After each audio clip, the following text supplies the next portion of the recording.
Eu te saúdo com a paz do Senhor, lição número 12 da classe de adultos. O espírito humano e o espírito de Deus. Texto áureo.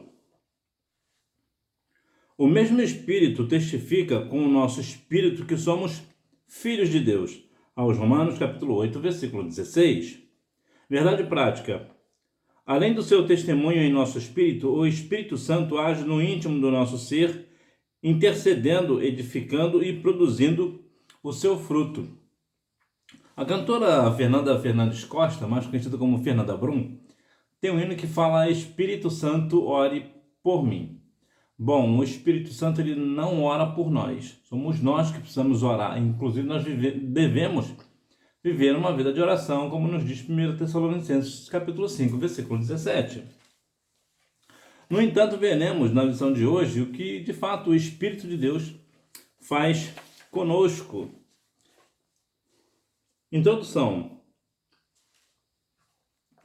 Veremos como o Espírito de Deus é imprescindível para uma vida espiritual autêntica e frutífera. Quem não tem o Espírito de Deus, tornar-se-á impossível ter uma vida espiritual autêntica e que dê frutos. É extremamente impossível. Por quê? Porque tudo que nós fazemos somos impulsionados pelo Espírito de Deus.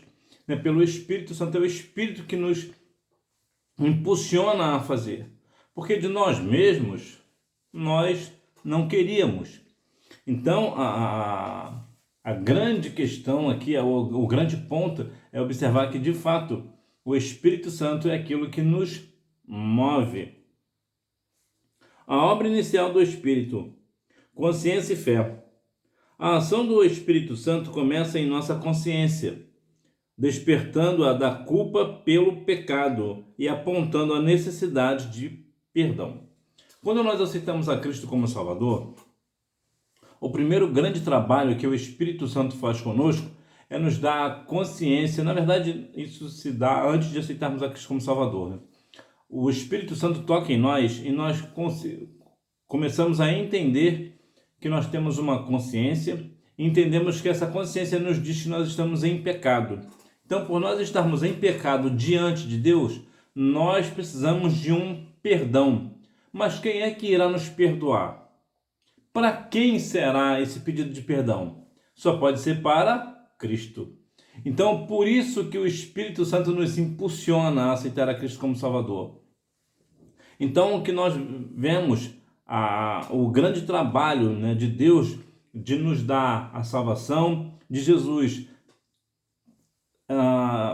nos executar a salvação na cruz e o Espírito Santo nos apontar a salvação que está em Cristo Jesus.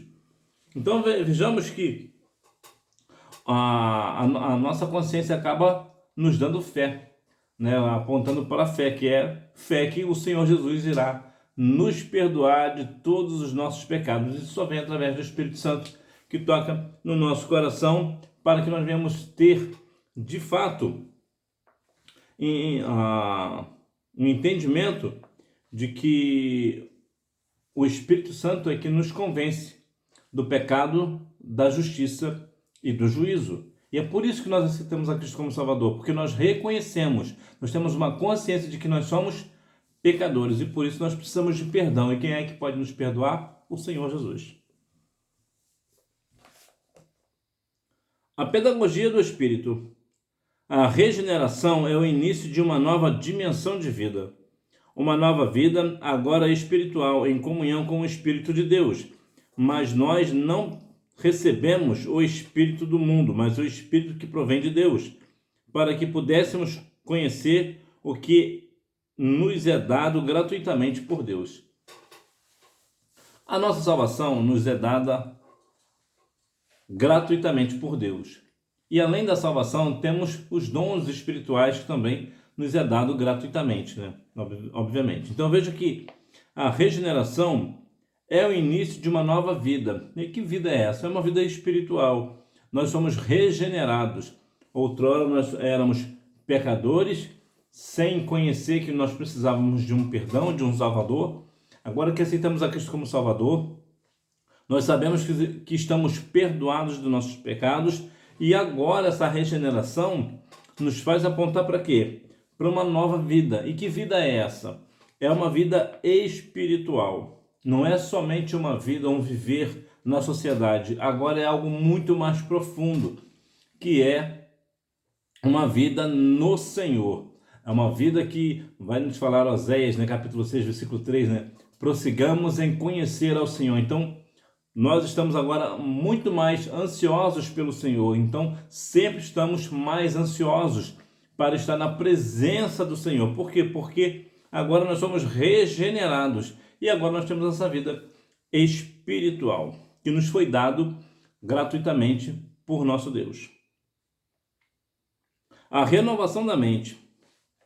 Devemos viver em constante contato com o Espírito de Deus para que, com uma mente sempre renovada, desfrutemos da sabedoria divina, imprescindível para o nosso viver diário. A nossa vida, ela precisa de uma renovação. Lá em aos Romanos capítulo 2, versículo 2, nos fala sobre a renovação do vosso entendimento. Nós devemos a cada dia mais termos uma mente renovada.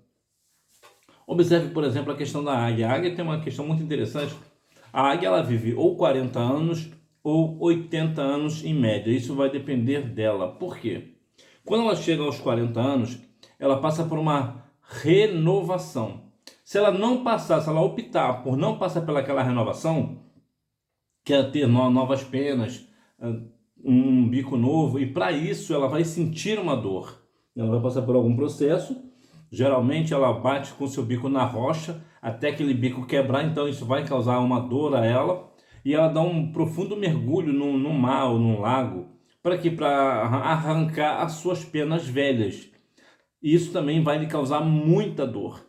Mas se ela não fizer esse procedimento, ela morrerá. Por quê? Porque as asas estão velhas, então ela não conseguirá fazer novos voos.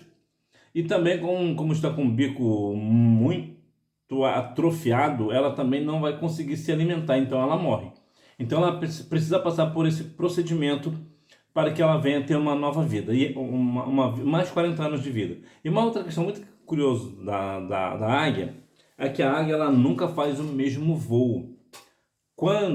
Para resumir aqui, digamos que a águia, o primeiro voo que ela faz é de 1 metro de altura, então o segundo vai ser de 2, o terceiro de 3, ela vai sempre aumentando o seu voo. Então o voo da águia nunca é igual, é sempre um degrau, né? Sempre algo acima. Assim também somos nós. Nós devemos ter aqui uma renovação na nossa mente. Ora, se eu tenho uma mente renovada no Senhor, eu estou prosseguindo em conhecer o Senhor, então eu vejo que eu sou agora uma nova criatura e eu busco mais a presença do Senhor, então a minha mente será renovada. Uma vez que a minha mente é renovada, a minha vida também, consequentemente, também será renovada.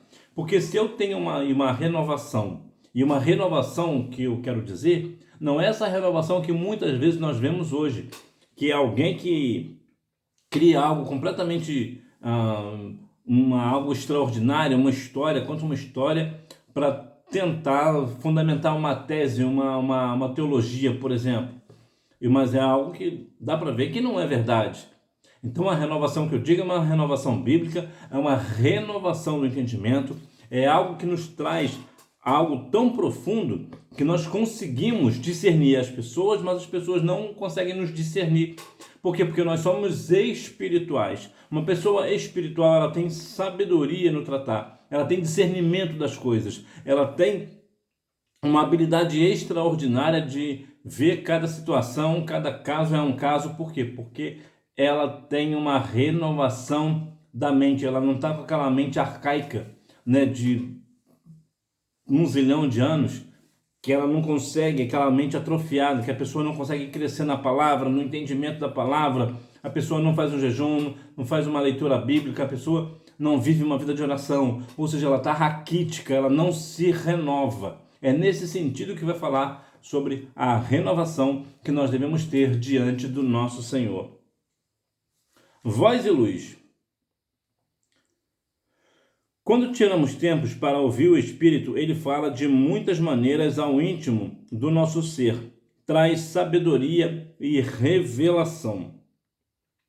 Quando observamos essas coisas sobre a renovação, uma das coisas que nós vemos é o quê? Sabedoria e revelação. Nós conseguimos compreender, ter discernimento das coisas, por quê? Porque nós temos uma sabedoria que vem da onde? Do Espírito. Então essa sabedoria nos traz revelação. Então muitas vezes o crente sabe de algo, não porque alguém contou para ele, alguém mandou uma mensagem do WhatsApp, por exemplo, não. É porque o Espírito o revelou. Lembra lá de Jeremias 33:3? Clama-me e responder-te-ei e anunciar-te-ei coisas grandes e firmes que não sabes. Então o Espírito, ele dá sabedoria e revelação. Esclarece questões duvidosas.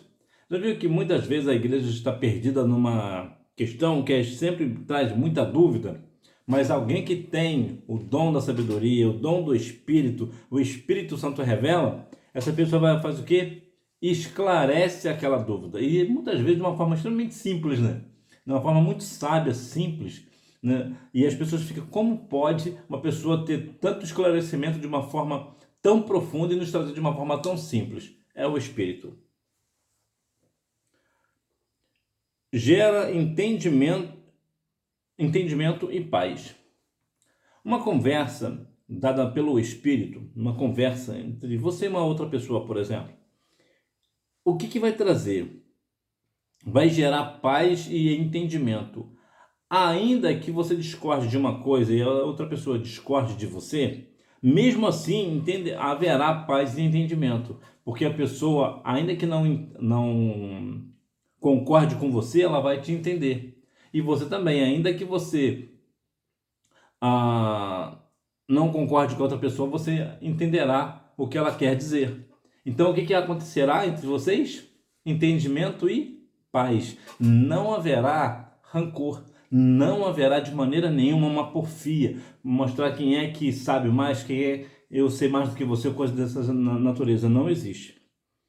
O Espírito de Deus ilumina os olhos do nosso coração. Então, o nosso coração fica iluminado. Nosso coração sabe das coisas de cima. Por quê? Porque o Espírito Santo nos revela.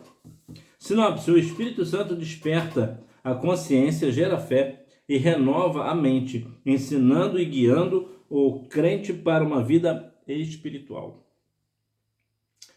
Testemunho, intercessão e edificação. O Espírito testifica ao Espírito. Paulo menciona a adoção espiritual, que é testificada pelo Espírito Santo ao Espírito do crente regenerado. O próprio Espírito confirma ao nosso Espírito que somos filhos de Deus. Essa comunicação entre o Espírito de Deus e o Espírito humano traz convicção e segurança em Cristo, o que somente pode ser compreendido por meio da fé. É muito interessante que às vezes você está numa cidade, ou até mesmo num outro estado, que as pessoas nunca te viram, não sabe quem você é, mas quando alguém passa por você, a pessoa sabe que você é crente. Você é uma pessoa salva na pessoa de Cristo. Por quê? Porque o mesmo Espírito testifica, o mesmo Espírito que está em você está na outra pessoa. Então ele testifica que de fato vocês são filhos da adoção do mesmo Senhor, que no caso é o Senhor Jesus, que nós somos filhos da adoção da parte de Deus.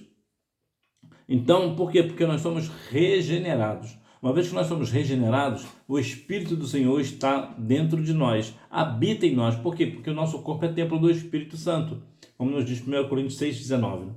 Então, observe que o que isso acontecerá.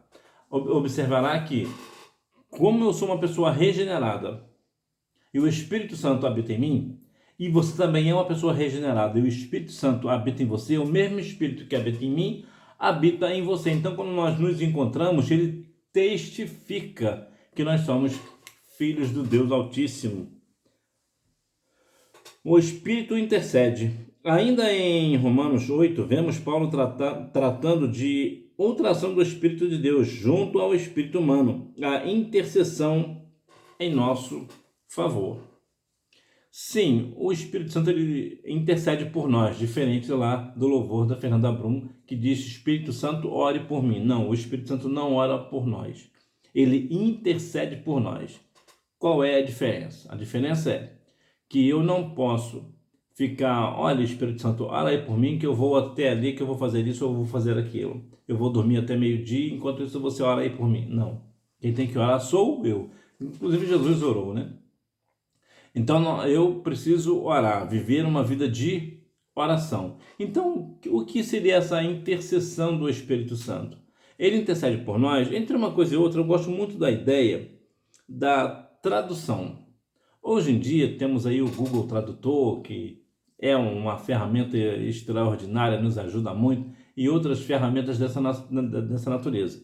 Entretanto, eu sou de uma geração um pouco mais antiga, anterior a esse negócio de tecnologia. E geralmente as emissoras de rádio, elas tinham um quadro específico de tradução. O que era isso? A rádio tocava uma música, no caso secular, né? Uma música internacional, e o locutor fazia a tradução do que aquela música queria dizer no nosso linguajar. O que isso tem a ver com o Espírito Santo? Vou te mostrar melhor. Quando você está orando, e às vezes você nem sabe o que você está orando, você chora, você geme, você nem, às vezes, talvez você esteja até como Ana, né? Parecendo que está bêbada, né? Está bêbado, orando, mas na verdade você só está orando, você está gemendo, está doendo muito, você não consegue falar uma oração com todas as palavras que você deseja, porque a dor é profunda. É aí que entra o Espírito Santo, ele entra como uma tradução, ele pega aquele teu gemido, aquela tua dor, aquela tua lágrima e traduz para Deus o que você quer. Então, isso é uma forma de interceder. Então, o Espírito Santo, ele intercede por nós com gemidos inexprimíveis. Então, observe que a grande questão aqui é, nós sabemos que o Espírito Santo, agora eu sei que o Espírito Santo intercede por mim. Ou seja, quando eu não sei orar, eu não sei como orar, o Espírito Santo leva aquilo que eu desejo para o Senhor. Ele traduz para Deus. O Espírito intercede, né, nessa questão no nosso favor. Sinopse. O Espírito Santo testifica com o nosso espírito que somos filhos de Deus e intercede em nosso favor, de maneira profunda, além do nosso entendimento. Edificação e fruto do Espírito. O Espírito ora bem. Quando oramos em línguas, portanto, oramos segundo o Espírito. Esse processo de articulação espiritual atinge o perfeito propósito divino. O meu espírito ora bem. O espírito ora bem, mas nosso intelecto não compreende a mensagem. Mesmo assim, somos edificados. Paulo não apenas orava, mas também cantava em línguas. Desfrutemos mais desse extraordinário recurso de edificação espiritual, aperfeiçoando nosso espírito na comunhão do Espírito de Deus. Olha que interessante. O espírito ora bem, né? Quando nós estamos orando em espírito, o espírito ora bem. Mas o nosso intelecto, ou seja, o nosso pensamento, o nosso intelectual, ele não compreende a mensagem. Por que não? Porque nesse sentido, a oração ela é extremamente espiritual, ela não requer nenhuma questão de intelecto humano. Porque ele está em espírito. Mesmo assim, nós somos edificados. Mesmo assim. Por quê? Porque está edificando a nossa alma. Paulo não apenas orava, mas também cantava em línguas. Eu não sei se você já teve a oportunidade de ver alguma pessoa cantar em línguas estranhas. É algo do céu, é algo extraordinário. Eu já tive a oportunidade de ver algumas vezes. Inclusive, uma irmã da minha igreja tem essa questão de quando vai entregar, inclusive, profecias. Algumas vezes ela entrega em cântico. É algo do céu, é algo extraordinário.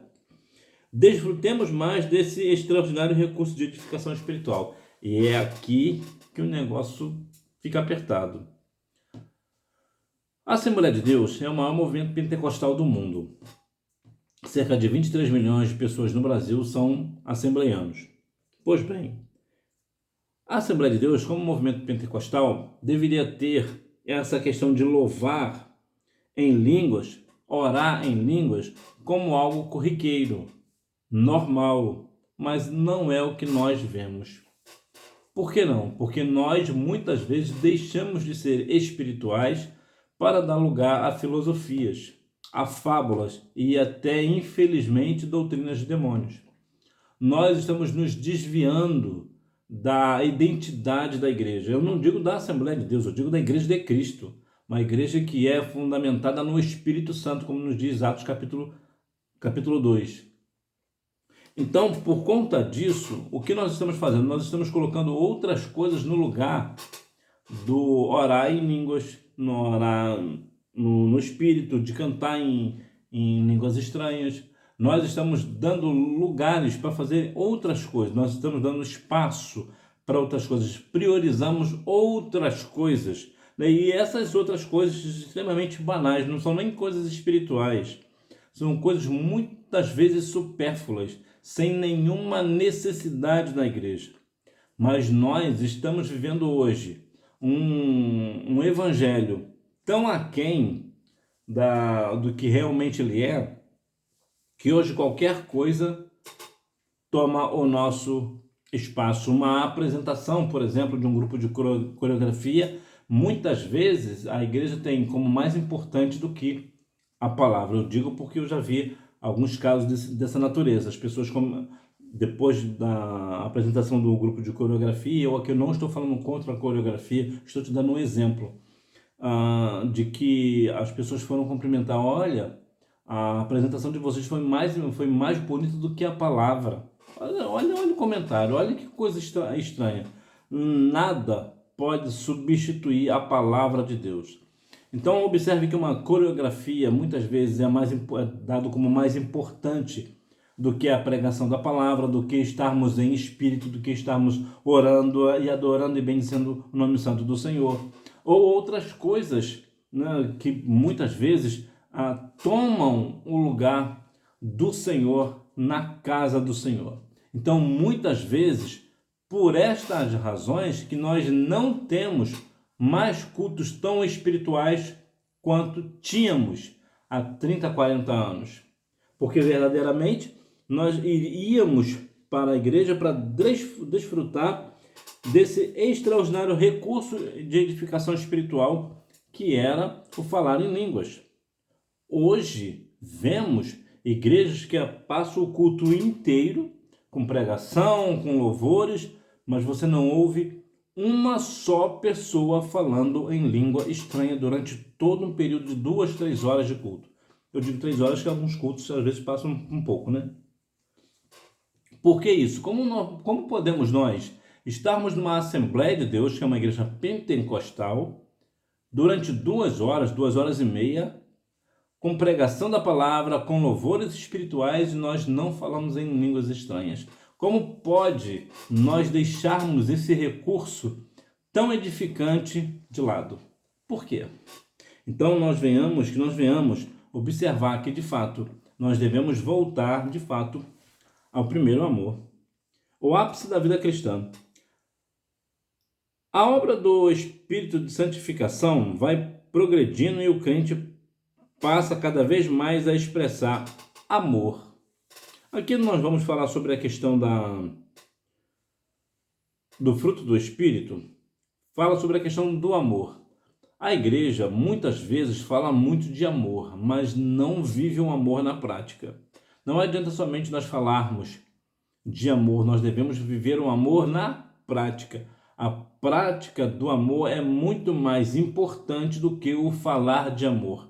Porque falar de amor, muitas pessoas falam, mas o viver o amor é bem diferente. Alegria. A Bíblia diz lá em Neemias 8:10 que a alegria do Senhor é a vossa força. Mas você já observou que quantas vezes o cristão hoje está com o coração amargurado, sem alegria? Não é que está acontecendo algo com ele, não é que ele perdeu um ente querido ou acabou o casamento, coisa dessa natureza. Ele simplesmente não tem alegria no coração. Ele não tem nenhuma razão para estar triste, mas ele está triste. Por quê? Porque ele não tem alegria no coração. Nós compreendemos que a alegria do Senhor é a nossa força, que nós venhamos estar, né, com o Senhor Jesus, né?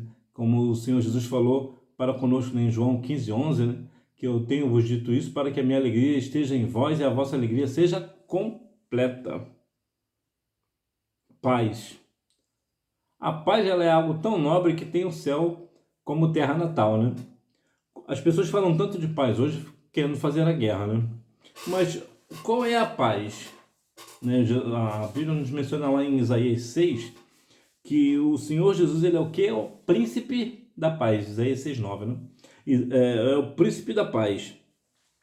E o mundo não precisa de paz. O mundo precisa do príncipe da paz, que é Jesus Cristo. Entretanto, parece que também o cristão também não entendeu essa parte. Quantas vezes o cristão vive, mas vive sem paz? É algo dentro de casa, por nada, não tem paz, e grita com um e grita com outro, só misericórdia. Longanimidade, que vai falar aqui mais a ideia da paciência, né? A paciência, eu já falei aqui em outras oportunidades, eu não sou muito mérito, não tenho muito mérito de falar de paciência não, porque geralmente eu sou uma pessoa geralmente impaciente, eu não tenho muita paciência mesmo. Então, tenho aprendido muito com o Senhor, né? O Senhor tem me moldado muito, eu tenho mudado muito. Quem me viu hoje, me viu há anos atrás, realmente não me reconhece. Eu tenho melhorado muito nesse aspecto de paciência, né? Que realmente eu não tinha muito. Realmente eu tinha o que chamam de pavio curto, né? Hoje o pavio hoje está um pouco mais longo. A benignidade. O que é benignidade, né? Que vai falar ser benigno, né? Tem a questão da bondade, que o nome já fala tudo, né? Entretanto, muitas vezes nós queremos fazer bondade e mostrar que nós somos bons, né? Então nós não temos mérito nesse negócio. A nossa bondade tem que ser feita quando ninguém está vendo, né? A fidelidade, que nós devemos ser fiéis ao Senhor e também aos nossos cônjuges e aos nossos pais. Nós devemos ter uma vida de fidelidade, né, de ser manso. A mansidão aqui é uma questão bastante cautelosa, porque sim, o cristão deve ser manso, mas nem todos os aspectos nós devemos ser mansos. Há algumas situações específicas que nós devemos tomar uma atitude enérgica. E domínio próprio. Se dominar é algo bem difícil, principalmente quando uma pessoa te ofende, por exemplo. Qual é a tendência? A tendência é você reagir, né? Então, ter domínio próprio realmente é bem difícil. Então, isso é de fato viver no espírito. O espírito, ele tem dois pontos principais, que é a questão dos dons espirituais e o fruto do espírito. Os dons espirituais vêm da parte de Deus para aquela pessoa que é batizada com o Espírito Santo. E somente quem é batizado com o Espírito Santo tem os dons espirituais. No entanto, tem o fruto do Espírito. O que é o fruto do Espírito? O fruto do Espírito é do homem para o próximo, né? É de uma mulher para o próximo. Então, observe que é do homem para o próximo. E isso é muito mais difícil de fazer. Por quê? Porque tanto a questão do amor, eu que tenho que amar o próximo, né? Vamos aqui, eu tenho que ter alegria com o próximo, ter paz com o próximo, ter paciência com o próximo, ser benigno com o próximo, ter bondade com o próximo, ser fiel ao próximo, ser manso com o próximo e ter domínio para comigo. Então observe que aqui o fruto do Espírito é mais um critério do homem para o homem. Os dons espirituais é de Deus para o homem. Em outras palavras, o fruto do Espírito é superior aos dons espirituais. Por quê? Porque se uma pessoa tem os dons espirituais, mas não tem amor, do que vai valer? Tem os dons espirituais, mas não é benigno. Tem os dons espirituais, mas não tem domínio próprio. Tem os dons espirituais, mas não tem paz com o próximo. Lembra que a Bíblia diz? Lá em Hebreus 12:14, né? Se possível for, tem de paz com todos. Por que tem de paz com todos, se possível? Porque há pessoas que não vão querer ter paz com você, mas você vai ter que ter paz com ela. Então, a grande questão aqui o ideal é que nós venhamos viver a plenitude do Espírito. O que é a plenitude do Espírito? É quando uma pessoa tem os dons espirituais, mas também tem o fruto do Espírito. Sinopse, a oração em línguas edifica o espírito, e o Espírito Santo produz virtudes que representam o ápice da vida cristã, como amor, gozo e paz. Conclusão: é Cristo quem proporciona essa profunda comunhão do espírito humano com o Espírito de Deus. Então, o Senhor Jesus é Ele quem proporciona, Ele quem causa, né, essa harmonia, né, essa comunhão conosco, né, com o nosso espírito e o Espírito de Deus. O Senhor Jesus é o nosso intermediário, é aquele que está no meio, Ele que cria essa comunhão entre ambas as partes. Mas para eu estar em comunhão com Cristo, eu preciso viver uma vida de oração, de leitura da palavra, eu preciso viver uma vida de jejum, de amor ao próximo, de benignidade ao próximo, de paz com o próximo, de domínio próprio, entre outros, né? Então, que nós venhamos a cada dia mais ter isso em nossas vidas. Revisando o conteúdo, número 1. A ação do Espírito Santo começa em nossa consciência, despertando-a da culpa pelo pecado e apontando a necessidade de perdão. Número 2. Paulo refere-se ao papel pedagógico do Espírito, que nos ensina as coisas espirituais, como Jesus havia prometido, mas aquele Consolador, o Espírito Santo, que o Pai enviará em meu nome, vos ensinará todas as coisas e vos fará lembrar de tudo quanto vos tenho dito. João capítulo 14, versículo 26. Número 3. Essa ação permite que, muito além do nosso intelecto, haja uma profunda súplica diante do Pai, perfeitamente sintonizada com a intenção do Espírito, que, segundo Deus, intercede pelos santos. Aos Romanos, capítulo 8, versículos 26 e 27. Número 4. Quando oramos em línguas, portanto, oramos segundo o Espírito. Esse processo da articulação espiritual atinge o perfeito propósito divino. O meu espírito ora bem. Número 5. A obra do Espírito de Santificação, aos Romanos 1,4, vai progredindo e o crente passa cada vez mais a expressar amor, alegria, paz, longanimidade, benignidade, bondade, fidelidade, mansidão e domínio próprio. 1 Coríntios capítulo 12, versículo 31, 1 Coríntios capítulo 13, versículos do 1 ao 13.